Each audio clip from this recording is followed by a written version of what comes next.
them all burned. The Diamond Springs, American River sparkles under the bridge on this fine day of spring. To the left, Sutter's Fort, where they discovered gold, and the right rolling vineyards and apple orchards. And just past the bridge is the sign for the town cool. And if that sign was the last photo that Tim Mooney ever took before he left the world back in Nevada City. It was the summer when we cried for his wife and his daughter Dixie. Second day of April and my mountain home still decorated Christmassy. The front lawn's been cut and the backyard has a fallen tree. Tomorrow my yard guy's gonna get back there and cut it to pieces. I'm on the front porch staring at me as this old dusty Bible and I'm writing lyrics. And on the floor is an old perloid accordion made by home.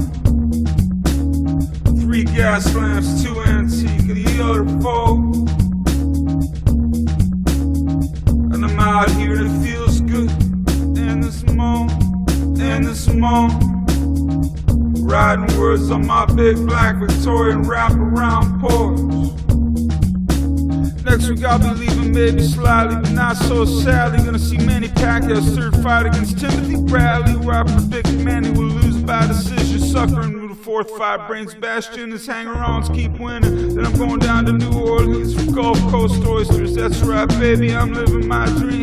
For the first moment I ever picked up guitar, I knew my life would go down a different road than the kid next door. I hear the birds outside tweeting. And the cars along the highway, off in the distance. I hear an owl up in the tree. I hear Spanish radio in the basement, talking. I smell the sardine can from the meal I just eaten. Gonna put this pen down, stare off into the sky, dreaming within my heart is the world's biggest smile. For the hell of it, I'm gonna read a random passage from the Bible. It's been in this house since the first day I owned it. Was laying open, swear I'd never touch it. Then my housekeeper picked it up and closed it. So here we go, gonna read just a bit of it, then look off into the pines and let my mind drift. Chapter 9, St. Luke, Christ sends forth his apostles, feeds 5,000 with 5 loaves. Is transfigured and casts out a devil, and calling together the 12 apostles. He gave them power and authority over all devils and cure diseases, and he sent them to preach in the kingdom of God, to heal the sick. And he said to them, take nothing for your journey, neither staff nor script, nor bread nor money, neither hat 2 coats. Whatever house ye shall enter into, abide there and depart not from thence. And whosoever will not receive you when you go out of that city, shake off even the dust of your feet for a testimony against it. Going out, they went about the towns, preaching the gospel and healing everywhere. Go by.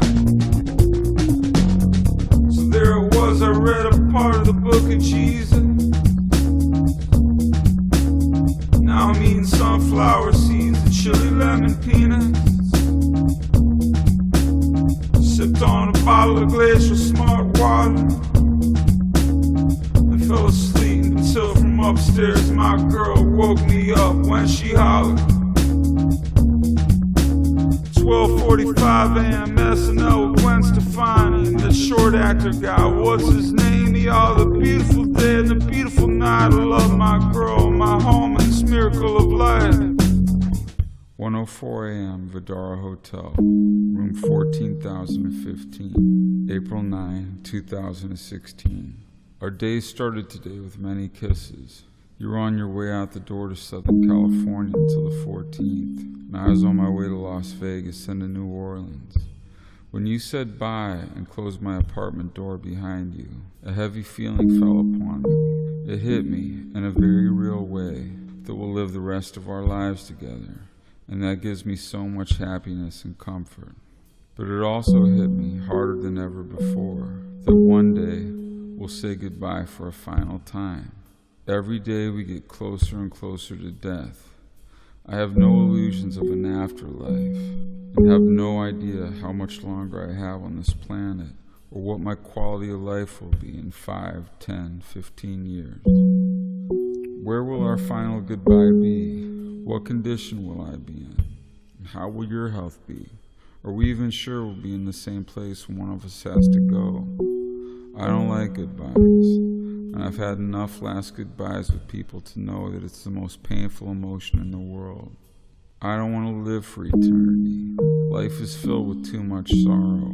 My mind keeps flashing to a woman I saw recently, her and her son asleep in the car in the Tenderloin on a very hot day. They were in a tow-away zone and looked to be completely passed out. She had a big map open on her lap, but I knocked on the door, and though she couldn't speak to me, she was okay. My biggest hope in life is you are beside me when I die. I've lived many lifetimes in my 49 years, but the best time of my life is of my days and years spent with you.